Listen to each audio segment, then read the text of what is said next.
Siguiente expositor, el doctor Elmer Quintero.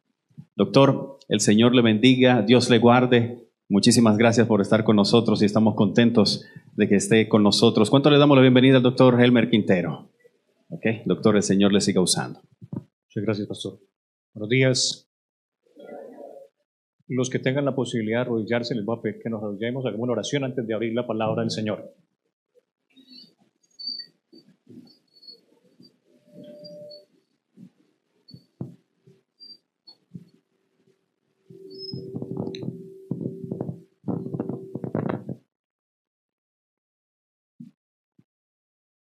Padre nuestro que estás en los cielos, santificado sea tu nombre. Venga a nosotros tu reino y hágase tu voluntad en la tierra como en el cielo.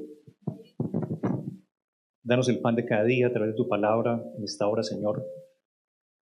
Perdona nuestras ofensas, como nosotros perdonamos a los que nos ofenden. No nos dejes caer en tentación y líbranos del mal, porque tuyo es el reino, tuyo es el poder y tuya es la gloria por los siglos de los siglos. Amén.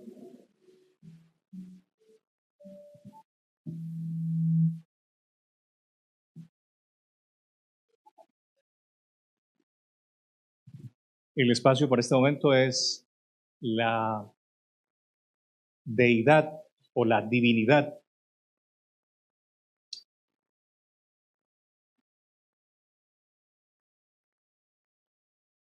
La manera como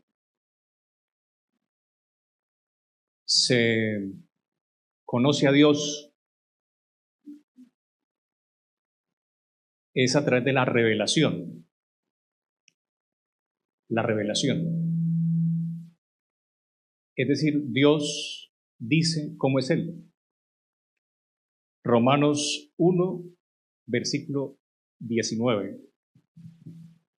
Porque lo que de Dios se conoce les es manifiesto, pues Dios lo manifestó. Lo que se sabe de Dios es porque Dios lo ha dicho.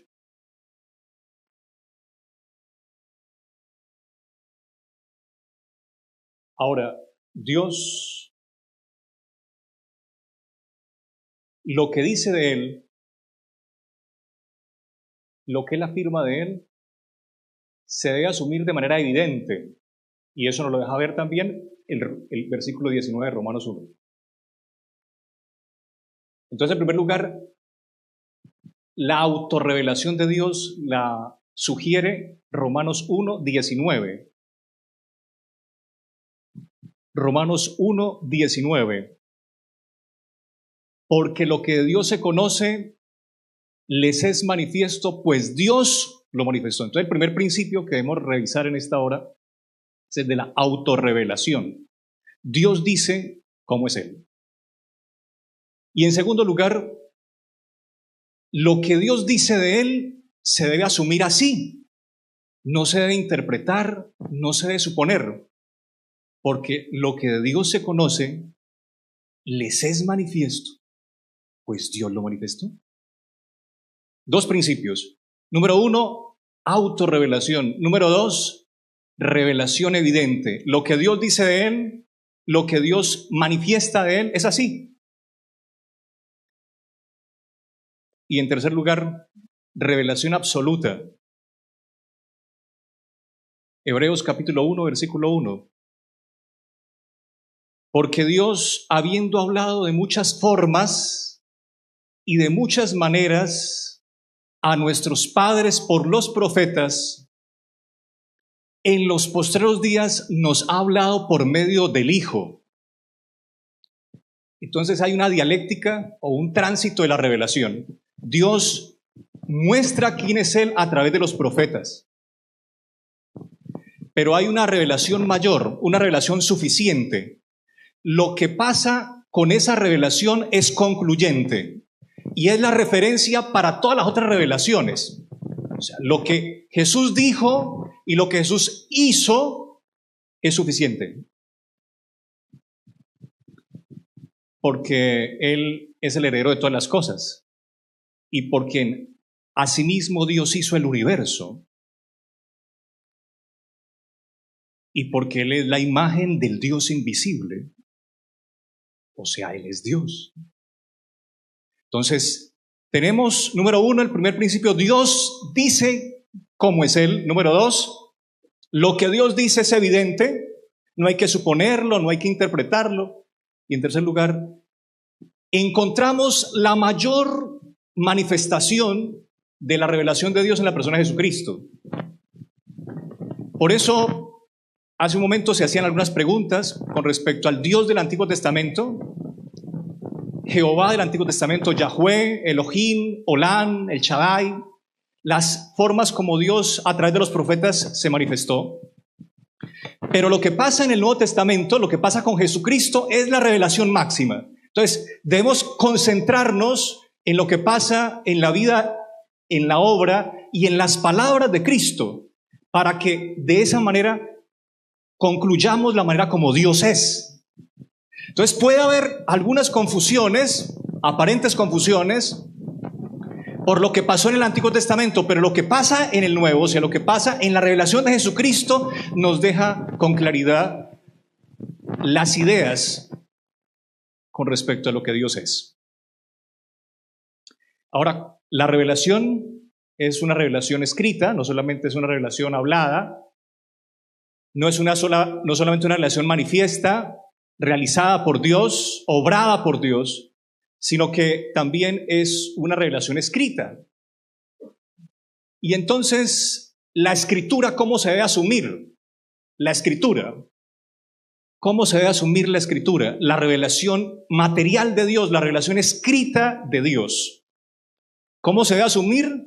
Como Dios la asumió cuando se encarnó. Aquel verbo se hizo carne, habitó entre nosotros y vimos su gloria, gloria como el unigénito del Padre. Y cuando el verbo se encarnó, Él dijo cómo asumir la revelación escrita. ¿Cómo? Gegraptai. Escrito está. Toda respuesta debemos darla. No debemos interpretar. Observan que en el desierto Jesús, ante la primera pregunta del enemigo, si eres el Hijo de Dios, es una pregunta repetida. Mire que el tema de la divinidad de Cristo no es nueva. En el desierto, el enemigo de Dios estaba sospechando sobre la divinidad de Cristo. Si eres el Hijo de Dios, di que esas piedras se conviertan en pan. Si eres el Hijo de Dios, échate abajo. Si eres el Hijo de Dios, o sea, se sospecha de la divinidad. Ahora, cuando se sospecha de la divinidad, ¿qué hay que hacer? Entonces Jesús contestó, Gegraptai, escrito está. Esa es la manera como se debe reaccionar. Ahora, Hebreos 1:1 nos dice que el Señor habló de muchas formas y de muchas maneras. De muchas formas y de muchas maneras. Y hay tres formas fundamentales que debemos reconocer en los pasajes sagrados. No solamente en pasajes sagrados, sino en cualquier tipo de literatura. El primer tipo de textos que aparece, el primer tipo de forma o de naturaleza literaria es la factual. La factual es la histórica. Pasajes de naturaleza histórico. Por ejemplo, un pasaje de naturaleza histórico, el nacimiento de Cristo. Jesús nació en Belén, todavía está Belén, el espacio está allí, se puede hasta reconocer el espacio. O sea, la ciudad de Belén existe, eso es histórico, eso es real, eso es evidente, histórico. Hay otra forma de escribir o de presentar un mensaje a través de un texto y es lo dialéctico, que es lo discursivo, las palabras. Y en tercer lugar está lo semiótico, lo representativo, los símbolos. Entonces, tres ambientes. Primero, Jesús nació en Belén, eso ya es evidente. Los israelitas salieron en Éxodo 12 de Egipto, eso es algo histórico, sucedió. El Mar Rojo está, es histórico, es real, es literal, es evidente. Número 2, las palabras, lo dialéctico, por ejemplo, los salmos, los proverbios, aún los discursos de Jesús, el sermón de la montaña, Mateo 5 al 7. Viendo la multitud subió al monte y sentándose llegaron a sus discípulos. Entonces él abriendo su boca les enseñaba, o sea, habla las palabras, segundo tipo de ambiente. Y el tercer tipo de ambiente es, por ejemplo, Apocalipsis capítulo 1, semióticos, símbolos, figuras. Ahora, un ejemplo de eso es Apocalipsis 1, ¿cierto? Donde dice que Jesús aparece con una espada en su boca. Lo mismo en el capítulo 19 de Apocalipsis. ¿Qué pasa con esos tres tipos de ambientes? Hay que distinguirlos porque no podemos hacer doctrina en ambientes inestables. ¿Qué significa un ambiente inestable? Los símbolos son menos estables que la historia. Es más estable el sentido de lo que pasó, de lo que se dio, de lo que se realizó, la historia.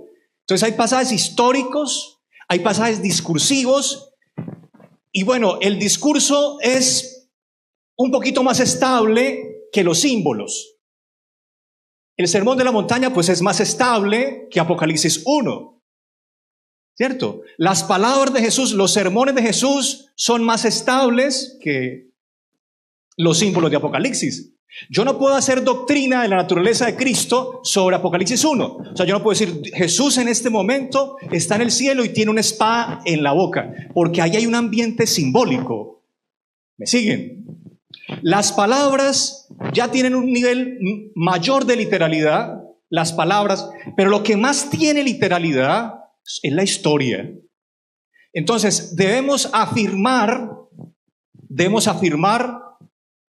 en ambientes históricos para determinar principios fundamentales. Ese principio hermenéutico se llama prevalencia por nivel de literalidad. O sea, entre más literal es el pasaje, de ahí yo puedo afirmar más la doctrina. Ahora, ¿de dónde asumimos esto? Jesús dijo en el capítulo 14, versículo 11 de Juan, le dice, pues si ustedes no me creen por las palabras, créenme por las obras. O sea, las obras tienen un sentido mayor de significancia que las palabras, las obras.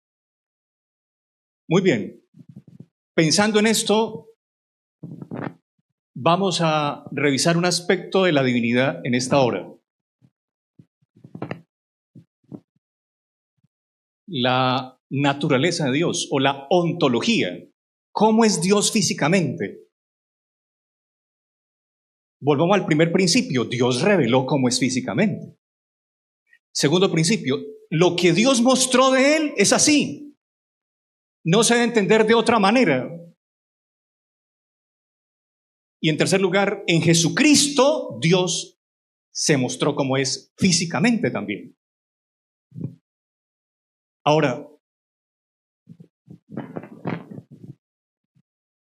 el otro principio que quería plantearles es el principio de autoridad. El principio de autoridad. San Juan 5, versículo 36 dice, yo tengo un mayor testimonio que Juan. En la Biblia hablan muchas personas, hablan muchos profetas, porque Dios habló de muchas formas y de mucha manera a los padres a través de los profetas. Hablan muchas personas. Pero hay que tener cuidado quién está hablando o quién está actuando en la Biblia. Un ejemplo es el caso de Job. El libro de Job. El libro de Job, ¿quién habla? Habla Dios, habla Job, habla la esposa de Job, hablan los amigos de Job y habla el enemigo de Dios. De esos personajes que hablan, ¿a quién le damos mayor importancia? Jesús dijo, mi testimonio es mayor que el de Juan. A Dios hay que darle prevalencia de autoridad, el principio de autoridad. Cuando Dios habla ya es definitivo. Entonces puede haber pasajes confusos, puede haber ambientes difíciles de asumir, sobre todo nosotros que no tenemos una comprensión tan directa de los idiomas iniciales, arameo, hebreo. Mire, para entender el Antiguo Testamento no solamente necesitamos hebreo, necesitamos arameo, ugarítico, moabita, fenicio, cananeo. Y para asumir el Nuevo Testamento, pues hay que leer koiné, el griego, pero también el griego clásico, el griego ático, copto. Tenemos que aprender algo de latín para poder entender el Nuevo Testamento. Y nosotros que no tenemos la mediación, ¿qué tenemos para interpretar? Al Espíritu Santo. Al Espíritu Santo. Ahora, el aspecto de la divinidad que estamos en este momento asumiendo es de la naturaleza. Pero en la naturaleza hay muchos elementos. Por razones de tiempo vamos a tratar de enfocarnos en el aspecto central, que es la distinción ontológica. ¿Qué es eso? Que son varios. ¿Son varios o es uno solo? Ese problema ha estado presente en todos los tiempos. Deuteronomio 6:4 dice: oye, oh Israel, Shema Israel, Jehová nuestro Dios, Yahweh Elohinu, Jehová, uno es, Yahweh Echad. Ya hay ese pasaje nos está sugiriendo ideas sobre lo que Dios es. Por ejemplo, si vamos al hebreo, si nos acercamos al hebreo, encontramos que oye es Shema, oye, Israel es Israel, Yahweh, Jehová. Los hebreos, los judíos no pronuncian el nombre Jehová, ahí lo sustituyen por Adonai o por Shem, el nombre, pero yo me autorizo a decir Yahweh o Yahvé o Jehová, Jehová, nuestro Dios. Y ahora dice Yahweh Elohinu, Yahweh Elohinu, y Elohinu es un derivado, Elohinu es nuestro Dios, es un derivado de Elohim. Y Elohim, ustedes saben que tiene connotaciones de pluralidad. Algunos dicen, ya está Dios manifestando ahí que son varios. Ok, esa es una postura autorizada. Y otra es que indica plenitud, pero Elohim ya indica varios. Indica varios. Pero entonces dice, miren la estructura en hebreo. Jehová, nuestro Dios. Pero dioses podría decirse nuestro dioses o nuestro Dios. Y ahora dice Jehová, uno es. Pero entonces, ¿cómo hacemos para entender pasajes como estos? Otra vez, volvamos a los principios de revelación y los principios de interpretación. Tenemos que ir a Jesús, a un ambiente donde Jesús nos habla acerca de Dios. Ok, listo. Ese es el primer principio. Jesús es la autoridad, ¿cierto? La máxima revelación, lo que Dios diga de él. Ok, pero si le sumamos otro criterio, y es el de la facticidad, o sea, del hecho, de lo histórico, del tipo de pasaje. O sea, buscamos un pasaje histórico. Número uno, buscamos que sea Dios el que habla o el que obra. Número uno. Porque Él es la máxima autoridad, ¿cierto? En segundo lugar, buscamos un ambiente estable para interpretar, y entonces buscamos el ambiente de la historia, porque en las palabras puede haber confusión. Felipe le preguntó, Señor, muéstranos al Padre y nos basta, Juan 14. Felipe, tanto tiempo que estoy con vosotros y no me habéis conocido, Felipe. El que me ha visto a mí ha visto al Padre. ¿Cómo tú dices, muéstranos al Padre? ¿No sabéis que el Padre está en mí? Felipe, tanto tiempo. Pero las palabras de Jesús a uno le generan perplejidad. Las palabras. Pero entonces vamos a buscar un ambiente que sea histórico, real, para poder afirmar el aspecto de la distinción ontológica de Dios, la diferencia de personas en la divinidad. Y para eso vamos a recurrir a Lucas capítulo 3. Lucas capítulo 3. Lucas capítulo 3. Este pasaje está en todos los evangelios del Nuevo Testamento, en todos, incluyendo a Juan. Lucas 3:21. Aconteció, observen esta palabra. En español se está traducida así. Me gusta la traducción porque introduce la naturaleza del pasaje. Aconteció, o sea, sucedió, se dio, fue una realidad, pasó que cuando todo el pueblo se bautizaba, también Jesús fue bautizado y orando el cielo se abrió. Y descendió el Espíritu Santo sobre él en forma corporal como paloma, y vino una voz del cielo que decía: tú eres mi Hijo amado, en ti tengo complacencia. En este pasaje no solamente está hablando Dios, sino que está obrando Dios.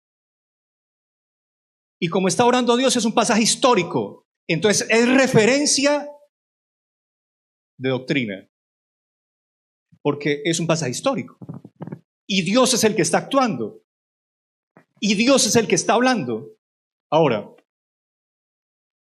eso es real, eso pasó, eso sucedió. Y entonces aconteció que cuando todo el pueblo se bautizaba, también Jesús fue bautizado. Y orando el cielo se abrió y descendió el Espíritu Santo sobre él en forma corporal como paloma, y vino una voz del cielo que decía: tú eres mi Hijo amado, en ti tengo complacencia. Pero entonces puede haber pasajes históricos, literales, pero puede haber pasajes únicos. O sea, el único pasaje, por ejemplo, la creación, ¿fue historia? Fue historia, pero es un único evento de creación, no ha habido más creaciones. No ha habido más creaciones, ¿o sí? 1, Génesis 1 y 2. Pero entonces, para afirmar más una doctrina tenemos que utilizar otro criterio de interpretación, y es la ocurrencia o la reiteración de pasajes. O sea, que haya más pasajes, que no haya un solo pasaje, sino que haya varios pasajes para afirmar. Entonces, 3 principios. Número 1, Dios es la máxima autoridad. Lo que Dios diga, eso es evidente lo que Él dice. Número 2, hay que buscar pasajes que sean estables, es decir, históricos, que nos afirmen. Y número 3, hay que buscar varios pasajes.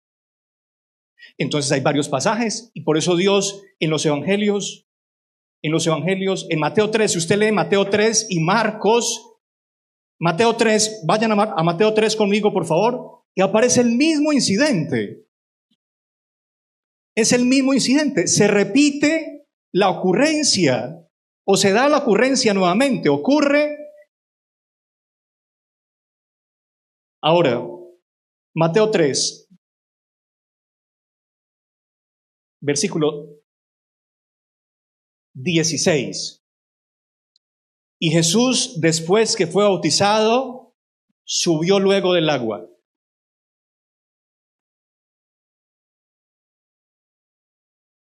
¿Dónde está Jesús? En el río Jordán, ¿cierto? En el agua. Y aquí los cielos le fueron abiertos, y vio al Espíritu de Dios que descendía como paloma y venía sobre él. ¿Dónde está el Espíritu Santo? Descendiendo. Versículo 17. Y hubo una voz de los cielos que decía: este es mi Hijo amado, en quien tengo complacencia. Y del cielo se escuchó una voz. Para yo diferenciar ontológicamente cuerpos, tiene que haber espacio entre ellos y tiene que haber localización distinta. O sea, yo soy distinto al púlpito, a este atril, porque el atril está en un espacio y yo estoy en otro espacio. El bafle está en un espacio, yo estoy en otro espacio. Así que el bafle es ontológicamente distinto a mí, ¿o no? Hay un cuerpo allá y otro cuerpo acá. Ahora, en el bautismo hay un cuerpo en la tierra, hay otro cuerpo descendiendo en este punto medio, y hay otro cuerpo en el cielo que emite una voz. El pasaje es histórico. Lo que Dios muestra de él es así porque Dios lo manifestó. Y quien está obrando es Dios. ¿Cuántos hay ahí? 1, 2, 3. Algunos pueden decir, no, es que lo que pasa es que dice que Jesús fue el que vio. ¿Cierto? Entonces se van al texto y dicen, no, es que Él fue el que vio. Capítulo 1 de Juan. Capítulo 1 de Juan. Entonces era que Jesús estaba como en visión y por eso...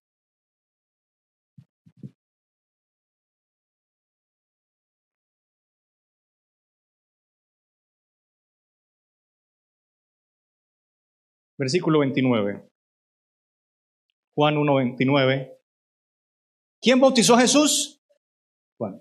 Ahora, lo que Juan está diciendo en el capítulo 1, desde el versículo 18 en adelante, es historia también. Juan está hablando en términos históricos. O sea, él está en un ambiente histórico conversando con sus amigos.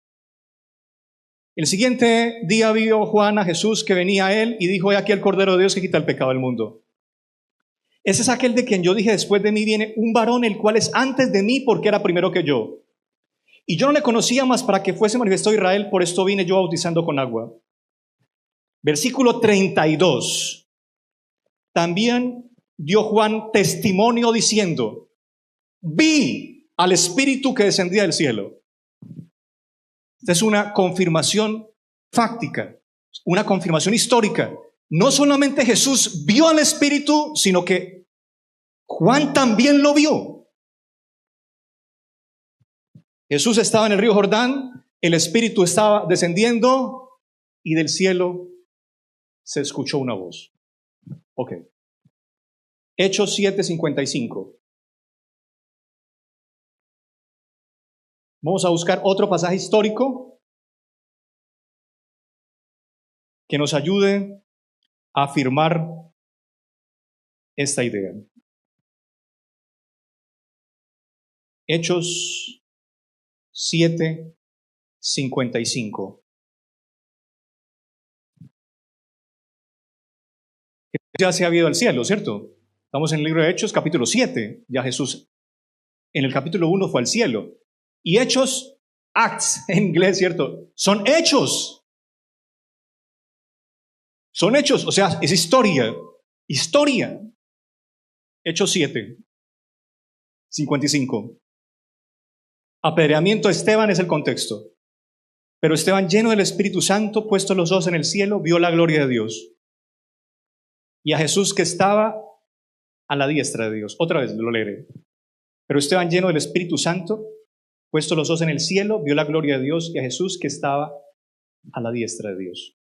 Y dijo, versículo 56, he aquí veo los cielos abiertos y al Hijo del Hombre que está a la diestra de Dios. A Esteban en el año 34 lo apedrearon de verdad. O sea, ¿fue verdad que apedrearon a Esteban? Esto es verdad, eso es realidad. Jesús dijo, os conviene que yo me vaya porque si yo no me fuera el Consolador no vendría a vosotros. Pero cuando yo me fuere, entonces lo enviaré. Y el Consolador vino cuando Jesús se fue. Y por eso 7:55 dice, Esteban, ¿con quién estaba?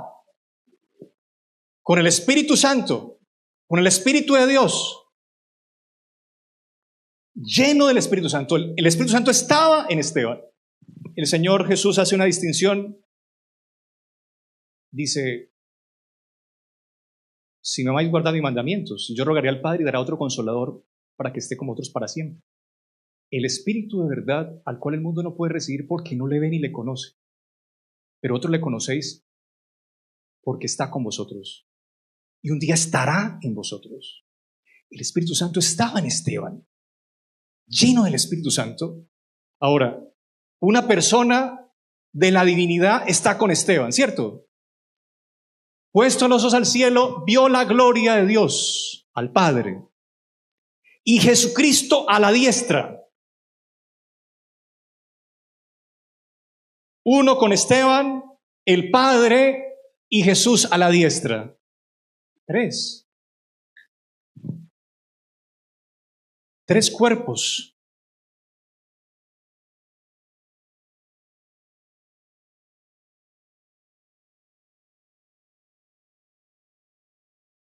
Dios habló, lo habló en la mayor manifestación de Dios, lo reveló en la mayor manifestación de la revelación de Dios, que es en Jesús. Cuando Jesús vino a la tierra, el ambiente es histórico. Dios lo hizo y lo dijo.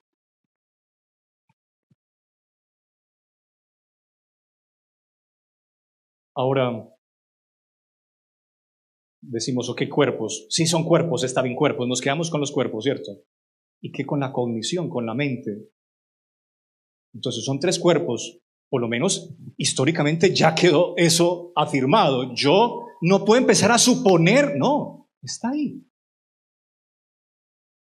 Porque lo que Dios se conoce les es manifiesto, pues Dios lo mostró. Pero ahora, voluntades, mentes, cognición. Juan 6:38. Porque he descendido del cielo no para hacer mi voluntad, sino la voluntad del que me envió. 2 voluntades. 2 voluntades. Descendió del cielo no a hacer su voluntad, Jesús, sino la voluntad del que le envió.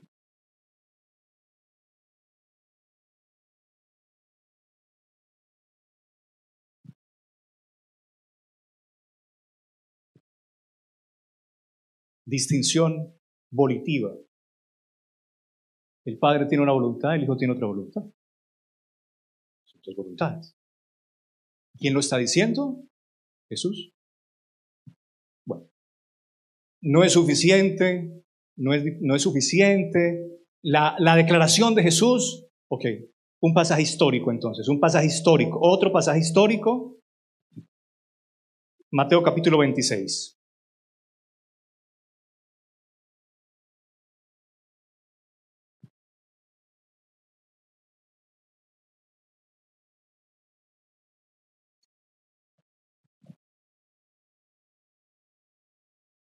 Versículo 39.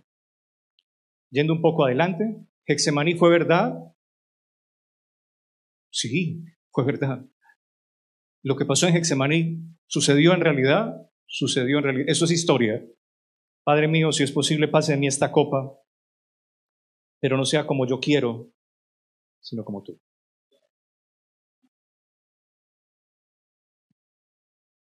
Versículo 42. Otra vez fue y oró por segunda vez diciendo, Padre mío, si no puede pasar de mí esta copa sin que yo lo haga, hágase tu voluntad. Voy a decir algo con preocupación, pero eso le está diciendo el Padre, yo no quiero morir por el hombre, quiero morir. Si se puede, no lo que yo quiero, pero finalmente dice, lo que quieres tú.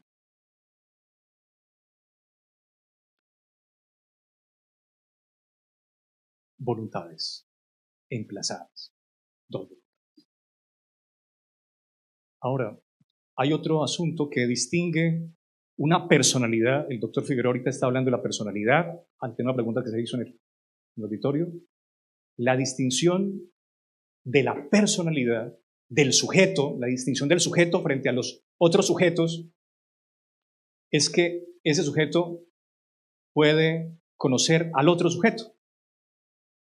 Mateo 11 dice, el Padre me conoce a mí, yo conozco al Padre. Uno conoce al otro. Y la primera carta del apóstol Pablo a los Corintios,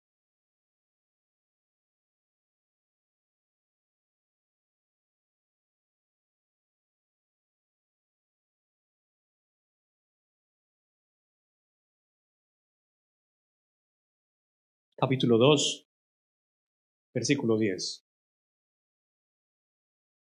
Pero Dios nos las reveló a nosotros por el Espíritu. Ya sabemos que el Espíritu tiene un cuerpo distinto. Okay. Porque el Espíritu todo lo escudriña aún lo profundo de Dios. Eso en psicología cognitiva se llama teoría mental. Yo puedo entender al otro. Y para yo entender al otro, yo tengo que ser otro. El Padre conoce al Hijo y el Hijo conoce al Padre. Y el Espíritu todo lo escudriña aún lo profundo de Dios.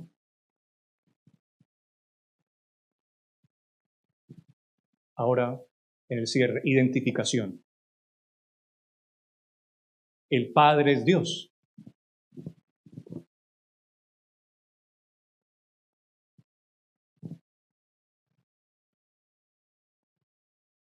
Vamos al apóstol Pedro, por favor.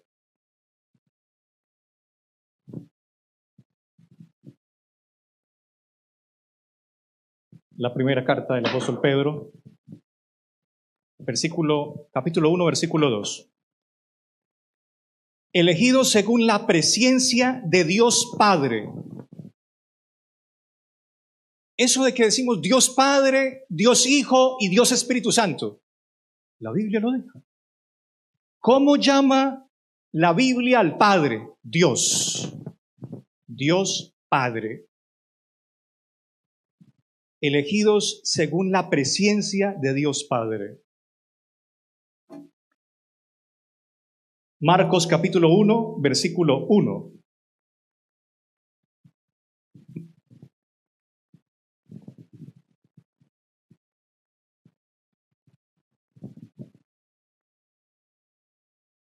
Principio del Evangelio de Jesucristo, Hijo de Dios. Padre Dios, Hijo de Dios. Y para que tengamos constatación solo con la palabra, San Mateo capítulo 3. En el ambiente histórico que constata las tres identidades y las tres personas. Mateo 3, versículo 16. Jesús, después que fue bautizado, subió luego del agua y aquí los cielos le fueron abiertos y vio al Espíritu de Dios, Padre Dios, Hijo de Dios, Espíritu de Dios. Declaraciones Gegraptai, escrito está.